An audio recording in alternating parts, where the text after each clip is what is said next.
God's name was found in archaeology, but how it was pronounced? Let's watch this video. As they approach the last ossuary, they feel that lightning can't strike twice. But sometimes it does. Oh, wait, stop. So that's writing. That's inscription. That's an inscription. That's it, baby. There's an omega, clear as day. There's a C, delta, eta. The inscription is in Greek, the dominant language of the wealthy in Jerusalem in the 1st century AD. But what does it say? Yahweh is God's name, Yahweh in Greek. In English, it's pronounced Jehovah. So, that would be a verb. God is doing something. This and this I can't get. The team contacts Professor James Charlesworth to help decipher the Greek inscription. You were supposed to arrive yesterday, but you have a bit of a cold? Yesterday would be no good. We didn't need a Greek reader yesterday, but we do today. Okay, you're not going to come. Are you teasing me? What? Yeah, come. What have we got? And in the middle area, between the two rosettes, you've got this Greek inscription.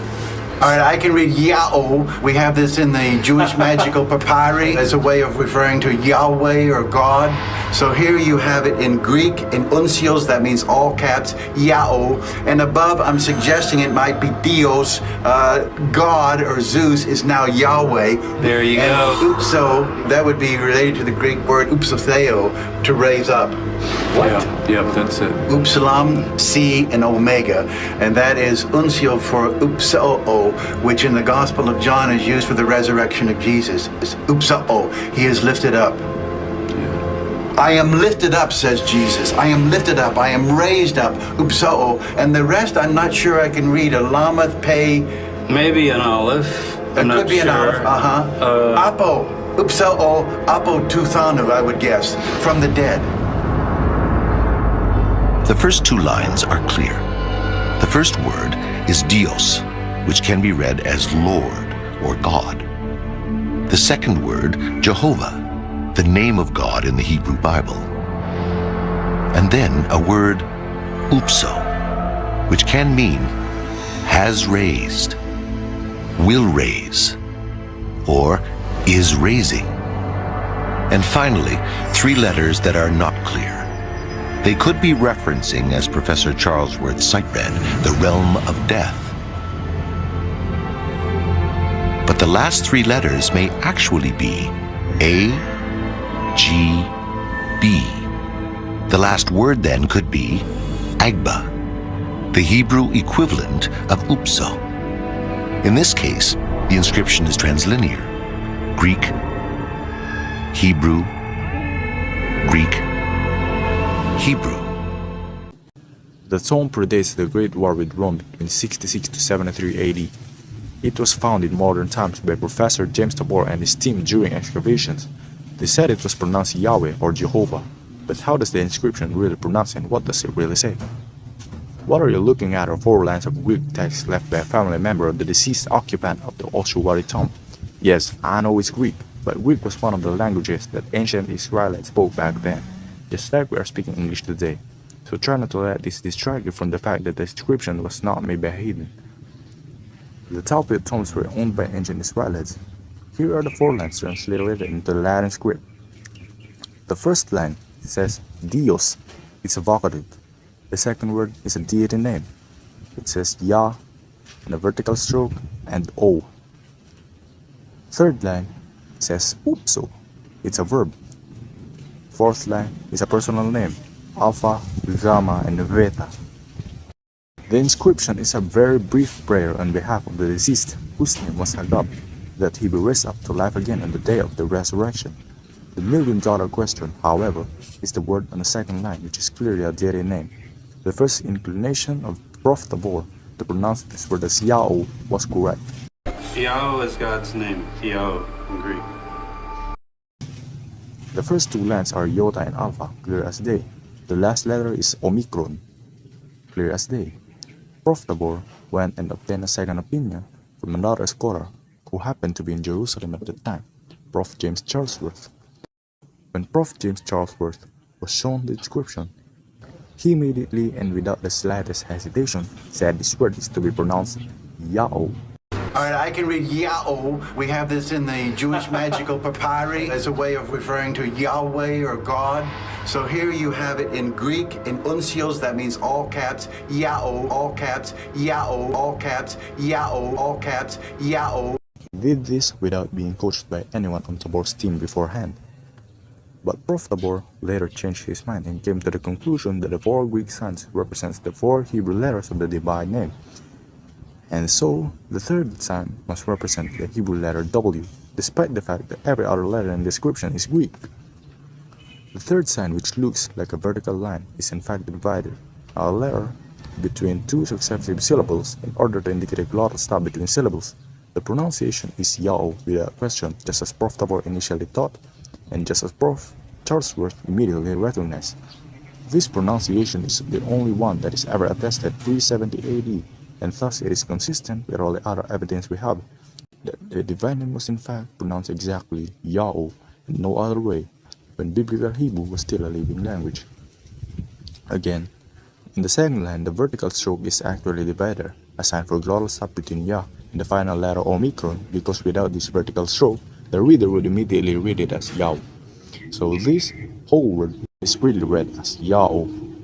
If this sign is letter Iota, then it was read as Yaio, with an unwritten glottal stop in that case.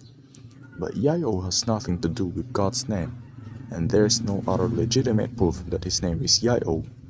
God's name is pronounced Yao, according to this inscription and to the other sources that we will discuss later.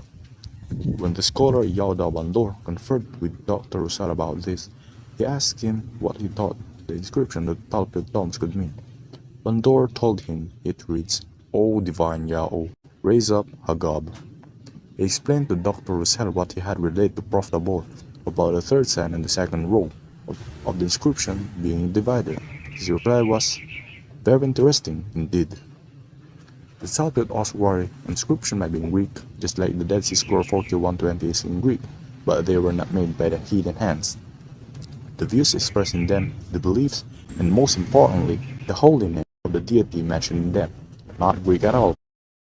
Now that we have deciphered this inscription, we are now moving on to another Greek transliteration of God's name.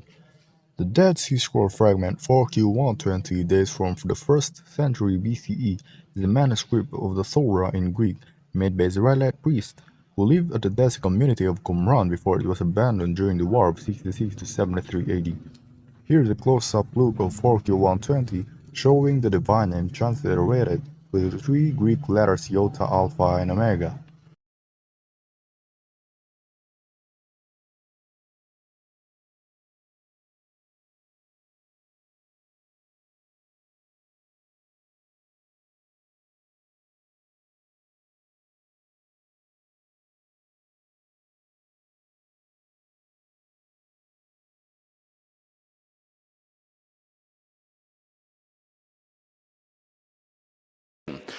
So what we see here is, it's said, if I get an edition of the Septuagint today, every occurrence, or most of the occurrences in the Old Testament of the Tetragrammaton, YHWH, God's special name, are going to be rendered by the Greek word kurios, meaning Lord. However, when I look at Greek manuscripts of the Old Testament that come from the Dead Sea Scrolls and from that period, I will find that on the whole, those Greek manuscripts do not use the word kurios, Lord, rendering the Tetragrammaton. One of them, from the K4 of Qumran, uses Yao, uses Yao, uses Yao, uses Yao. The fragment reads as follows. Ean the psiuchim yamarteakos siosek tullautoiskes en topo yeise miana popasson ton entolon Yao, upiethe setai, kai play merese. This document is proof of how the divine name is supposed to be pronounced, and it comes from the people who actually spoke Biblical Hebrew as their mother tongue. These people were not heathens. These people were Zedekiah priests of Yahoshar'al, or Israel. Dr. Martin Roussel stated, Obviously, the text preserved the divine name as it was spoken. The text it's talking about is the 4Q120. God's name is transliterated correctly in Greek as Iota, Alpha, and Omega, but going back to the Talpit tome, the writer used Omicron instead of Omega. Why does it matter that using Omega is the right way instead of Omicron? It matters because one of the rules in Greek is when the letter Alpha was followed by Omega, it produces its own natural glottal stop between a sound and an O sound, so you don't need to write any divider to tell the reader it's pronounced like A, O. Now if you use Omicron, it simply becomes a diphthong making it sound ow, and if you read Iota, Alpha, Omicron, read it as Yao, just like the basketball celebrity Yao Ming. But the good thing in Talpit tome inscription is that the divider was written to make sure it's pronounced correctly as it should be, Yao. Moving on to another basis that his name is pronounced Yao, is when one of the greatest historians named Diodorus of Sicily was told by the native Hebrew speakers in 60 BCE how God's name was pronounced. He used the same spelling Iota Alpha Omega just like how these Zadokat priests did. Theodoret, who lived somewhere in 393 to 458 AD, also heard how God's name is pronounced by the Israelites long before Masoretes ever existed. Heathen Samaritans pronounce it as Yahweh and they pronounce it wrong. But the Yahushua all pronounce it as Yao. They said it correctly because it's their God. Do these evidences satisfy you already? If not, let's move on to another language.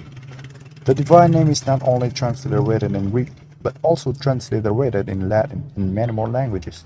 Saint Jerome transliterated the Tetragrammaton as IAHO to have preserved the pronunciation of the old transliteration of the Tetragrammaton. In the book CCL 72.191 it says, Nomen Domini apud Hebraios quator literarum est iod he wauhe, quod proprie de vocabulum sonet et legipotest Yao. In Latin, the letter J is literally invented for the Y sound in 15th century AD, but at the time of Jerome, the letter J didn't yet existed, so the letter I is used. It's the same as the Greek letter iota, where the E sound is produced whenever it was followed by a consonant, but if it's a vowel, it's a Y sound. Now the Latin letter H at the time of Jerome is an H sound if it's the first letter of a word, but if it's not, it's a silent letter. And Latin adopted that rule from ancient Hebrew, so IAHO is read clearly as Yao. One more evidence in Latin is when Josephus also recorded the same vocalization. According to this book, the works of Flavius Josephus, the author didn't yet heard something about the real pronunciation and they falsely pronounce it as Yehovah or Jehovah. But then, it's their first time to hear the pronunciation from the passage of Josephus to have been originally pronounced Yao. Again, this book was transliterated in 1895, so it's not surprising that the translator used letter J, but that letter J is Y sound in Latin, and the H is silent if not the first letter of a word. Therefore, J-A-H-O-H is pronounced Yao, while the other one, J-A-O, cannot be Yao, because the vowels A and O cannot be a diphthong ow in Latin, for Latin doesn't have this kind of diphthong. So J-A-O also pronounced Yao. Dating to the 4th century BCE, the Israelite Psalms was recorded in an Egyptian papyrus, Papyrus Amherst 63. It was likely created by the descendants of the Aramean and Judean soldiers who in the 5th century BCE had been stationed in the southern Egyptian border. It was recorded in the cursive script derived from Egyptian hieroglyphs, to be specific, Demotic script. In the article Egyptian Papyrus Sheds New Light on Jewish History in July or August 2018 issue of Biblical Archeology Review, author Karel van der Toorn condensed that 3 Israelite Psalms appear in Papyrus Amherst 63. Read some few words from van der Toorn's translations of the Psalms from Papyrus Amherst 63. May Yahweh answer us in our troubles. May Adonai answer us in our troubles. Be above in heaven, crescent. Send your messengers from All Rush and from Zaphon. May Yahweh help us. May Yahweh give to us our heart's desire. May the Lord give to us our heart's desire. Every wish may Yahweh fulfill. May Yahweh fulfill. May Adonai not diminish any request of our heart. Some by the bow, some by the spear. Behold, as for us, my Lord, our God is Yahweh. May our bull be with us, may Bethel answer us tomorrow. But all Shemaim shall bless the Lord. Your loyal ones, I bless you. The Demotic script transliteration read as YHW. It's the transliteration of the hieroglyphic text like this one. The first glyph is read as Ya. The next glyph is a vowel placeholder, only treated as silent, and the terminal W is a matter O vowel. Thus, it's read as Ya-O. Now another language, Imperial Aramaic. The name Yao is also written in an Imperial Aramaic language used in Elephantine papyri of 5th century BCE. In the Book of Kauli, it says, the fourth line, Yao Elaha Biye Bir'ata. Again, the earliest form of transliterating the Tetragrammaton into Imperial Aramaic is only two letters commonly known as Yod and Waw. But then, the other way of writing it is by using the letter commonly known as He, which is used more likely as a silent vowel placeholder, or to inform the reader that there's a pause between Yod and Waw. So, for the earliest form, Yod and Waw, the first syllable is read as Ya, while the last syllable is O or U. But the older pronunciation in other language uses O vowel, so it must be O. So the earliest transliteration Yod and Waw was read Yao. For another way of writing, which was found in Elephantine papyri, the letter He is silent. So Yod He Waw in Imperial Aramaic is Ya silent O, also read Yao. The Imperial Aramaic is different language and cannot be compared to Hebrew, so the transliteration Yod He Waw is not the shortened form of the Tetragrammaton.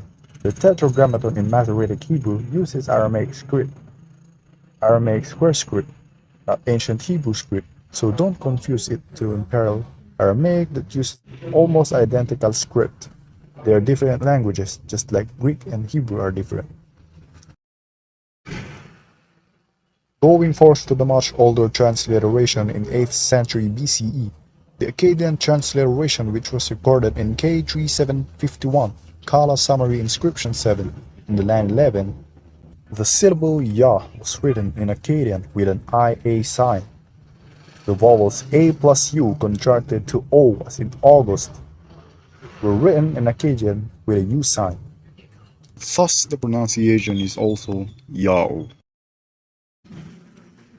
The oldest transliteration is none other than the Egyptian hieroglyph inscription in Solid Temple in Nubia, Egypt, which was written by Amenhotep III. He knew the exodus of the people of Yahushua leaving Egypt, and he knew what happened to the Egyptians in Egypt when Masha uttered the divine name. Here's the inscription made by Amenhotep III. The inscription of these Medoneller or Egyptian hieroglyphs read as N16 depicted as horizontal strip of land, M8 depicted as pool with lotus flowers, M23 sedge plant glyph, G43 quail chick glyph, M14 double reed glyph, O4 shelter glyph, V4 lasso glyph, G1 falcon glyph. This glyph in the inscription was thought to be G43, but the recent update by the Egyptologist named Titus Kennedy just proved it's G1. The first glyph is a biliteral sign Ta, which means land. The second glyph is a biliteral sign Sha. The third and fourth glyph forms a group. This group was read as Su, so the second glyph Sha and the group Su read as Shasu. There's no such people ever called Shasu. It's just a word for nomads, and nomads means people without permanent habitation. These nomads are the children of Yahushua. For the next word, the first group M14 and O4 was read as Ya, Yah. and the last group V4 and G1 was read as O when placed at the end of Egyptian group writing, but it's a W if placed at the beginning of an Egyptian group writing, and a W or O if placed in the middle. Since this group was placed at the end, it can only be an O vowel. So this whole word read as Yao. This Maronite inscription read as Ta Shasu Yao, land of the nomads of Yao. This inscription describes the nomad people of Yao living in Canaan next door to Egypt. The name Yao is not the name of a land because there's no land sign in there. The native Egyptians are so afraid to Yao. They accept all deity, all foreign deity except for the one whose name is Yao. And you can clearly notice it because there's no native sign or deity sign written there. So it means it's not a deity that native Egyptians worship. They are afraid to Yao because of what happened in 15th century BCE when the people of Yao Sharal left Mitzrayim or Egypt. Exodus 7 verse 5. ويدايو ماتريم خياني ياو بانتثي أثيادي غال ماتريم وهوتثي أثباني ياو شرال ماثوخام. And the Egyptians will know that I am Yao. Then I stretch forth my hand upon Mitzrayim, and I bring out the sons of Yao Sharal from among them. So now that we already have these evidences that this name is pronounced Yao, how it is read Yao according to the ancient Hebrew phonetics. This is the four-lettered name of God written in original ancient Hebrew script. It was called Tetragrammaton in Greek, which means consisting of 4 letters. If you read that as Yod-He, Vav-He, Yod-He, Waw-He, YHWH, YHVH, YHQH, Yahweh, Yahuwah, Yahweh, Yahweh, Yewa, Yahu, Yahweh, Hewe, Yeve, Yehovah, Yehovah, Jehovah, Yahav, Yavahe, and the list goes on and on. You're not in the truth. What you have is a wrong information about the real phonetics of ancient Hebrew. They all didn't have any single proofs that they are pronounced like that. There's only one way to say this name, and that is according to the phonetics of ancient Hebrew or Ghabari. The letter Yah is only consonant heard in the name of God, and it's simply pronounced with an inherent short A vowel, Yah. The letter Ha is a silent vowel placeholder because it was followed by a vowel. The letter Wa is a long O vowel because it's not the first letter of a word. Therefore, it's read as Yao. And the last letter Ha is a silent letter again, still read Yao. His name is pronounced Yao, but read in another way is to spell it as Y-A-O-H, still read Yao. Transliteration can be spelled in many different ways as long as you capture the most accurate pronunciation. The name Yao can be spelled in many different ways in English, but the pronunciation must never alter, which the pronunciation is the most important. His name is Yao, and it came back to this modern day according to the prophecy, and it's very old as what we can see in these transliterations, and like these fake names are that much older. Some originated in 200 AD, 900 AD, but most of them are of 20th century. So what about the word Yah? The word Yah appeared 49 times in the Hebrew Bible.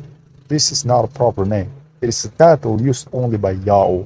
He's the only one that can use this word Yah because Yah means eternal, for he is the only eternal. Just like the title Pogus, only one person can bear this title.